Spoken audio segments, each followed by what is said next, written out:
Welcome back to The Explainer. As we enter the third phase of our journey to rebuild civilization from scratch, we're totally stripping away our modern conveniences.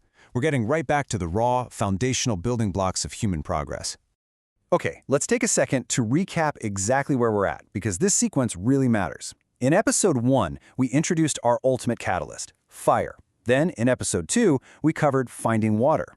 Now, those two elements, they completely secured our basic biological survival. We established heat, light, and hydration. But here's the thing, mere survival does not make a civilization. We desperately needed a bridge to get us from simply existing in the wilderness to actually engineering the world around us. And that brings us to our core idea for today. With fire and water, humans could survive. But to truly build, transport, hunt, climb, fish, and create machines, they needed something surprisingly simple: rope. I absolutely love that quote because it perfectly captures the reality of human history. This one hidden, flexible piece of technology literally unlocks almost all the subsequent engineering marvels we rely on today. Rope, right? It sounds so basic, but this surprisingly simple tool is one of humanity's absolutely oldest and most essential technologies. Way before written history, primitive humans were already using early forms of it. Think knotted thongs and flexible branches called withes, just to fasten their huds, build traps, and tie up their canoes. It is the literal thread tying all of human progress together. But, of course, before we can tie anything, we need to gather our raw materials. We need fibers. In the very beginning, early humans might have relied on animal sinew, hair, or wool. I mean, you could literally get some of this just by combing out your prehistoric dog. But to truly scale up our building potential and make the kind of massive lengths we needed, we had to shift our focus to incredibly abundant, strong plants. And that gives us our prime materials. We're talking hemp, jute, flax, nettle, and willow bark. Now, our sources point out a really crucial survival tip here. You definitely shouldn't gather these in an open, sun-baked area. Why? Because dry plant fiber is way less elastic, which means it's super prone to snapping when you work it. Instead, you want fresh stems, you strip away the leaves, and you carefully mash them down until you're left with these beautifully long, strong fibers. Let's zoom in on extracting willow bark specifically. This process is amazing because it beautifully utilizes those elemental forces, fire and water, that we just mastered in our first two episodes. First, you heat the wood, bark side down, right over a fire until you hear this faint hissing sound. That sound tells you it's ready to easily peel away the stringy, leather-like inner layer. Then, you boil that inner bark in a mixture of wood ash and water until it turns this deep red color. Finally, you just hang it out to dry and split the strips down into finer strings. All right, so once we actually have those raw fibers, we can move on to the core mechanics of cordage. How on earth does taking flimsy, weak plant matter and squishing it together suddenly create a tool capable of holding massive amounts of weight? Well, it all comes down to the physics of tension and friction. Let's explain the why before we get into the how. The absolute secret to immense rope strength is twisting the fibers. Twisting binds those individual fragile strands together under tension, forcing them to literally grip one another and distribute the weight evenly across the entire bundle. Braiding takes that a massive step further, locking those already twisted ropes into a complex, intersecting structure that totally multiplies their structural integrity. So, how did early humans actually do this? Well, you take a bundle of fibers and you fold it into a loop. But here is a massive trick. Do not fold it exactly in the middle. If you do that, you'll run out of material on both ends at the exact same time, which creates a huge weak spot when you try to splice in new fibers. Instead, you offset the loop. Then, you press the fibers against a flat surface with your palm, slide your hand forward to twist them, and repeat. You twist several bundles into a small rope, and then twist those smaller ropes together into a thicker one. And eventually, introducing a simple machine like a rolling mill makes this whole process vastly more efficient. Now, obviously, a super strong rope is absolutely useless if you can't attach it to anything. And that brings us to knots. Knots are the vital interface between the incredible tensile strength of the rope and human hands. But here is a truly fascinating piece of physics for you.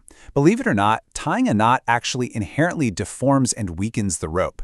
It sounds counterintuitive, right? But inside a knot, the fibers on the outer curves and the inner curves of the rope are suddenly placed under completely different amounts of tension. This means the fibers are deforming unevenly, creating structural vulnerability. So the crucial takeaway here is that the absolute strongest knots are specifically designed with alternating left and right bends. This perfectly balances that uneven tension we just talked about. Oh, and if you ever tie a knot at home that is just way too tight to undo, here's a quick survival tip. Roll the knot forcefully on a flat surface with your palm, or just wet the rope. It makes the fibers more flexible and way easier to untie. What invention should we rebuild next? Leave your ideas in the comments. If you're enjoying this journey, don't forget to like the video and subscribe. Okay, let's scale this narrative up and look at construction. Armed with these strong lines and a solid understanding of complex knot physics, humanity was no longer limited by the strength of their own two hands or their back muscles. We could now actively manipulate our massive environment. Just think about it. Because of this simple cordage, you can suddenly build complex, sturdy dwellings without advanced metal tools. Imagine securely dropping heavy buckets to retrieve life-saving water from deep, hand-dug wells, or dragging massive structural loads across the land long before the invention of wheels. Rope effectively became a mechanical extension of the human body. And it entirely revolutionized our food supply too.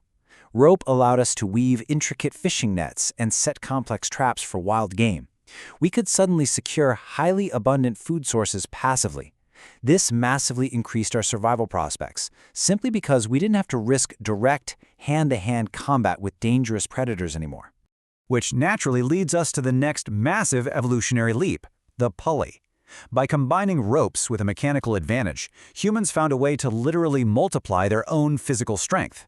For example, early survivalists and primitive technology experiments have proven that utilizing a simple belt and pulley system for a forge blower allows a single person to generate the intense, sustained airflow required to actually smelt metals.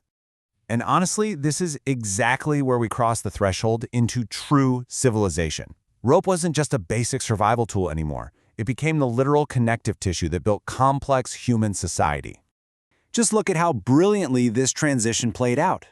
Complex wooden looms and spinning wheels completely relied on rope and cordage acting as drive belts and structural supports.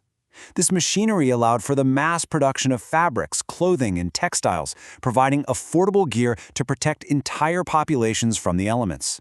Furthermore, human society was able to expand across the entire globe thanks to nautical mastery, which, you guessed it, relied entirely on ropes and over 500 specialized knots. These nautical knots had to perform under extreme, terrifying conditions.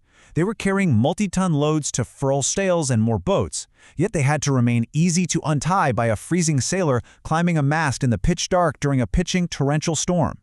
Knots like the bowline allowed sailors to safely hoist people up, while the mighty clove hitch secured rigging to keep the masts perfectly steady against hurricane-force winds.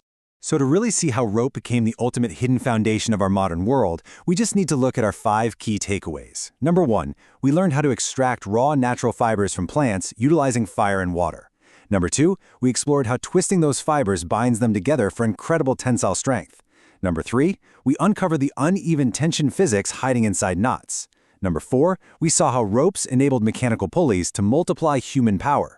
And finally, number 5, we witnessed how rope scaled our entire existence from basic cave survival all the way to a machine-driven, seafaring civilization.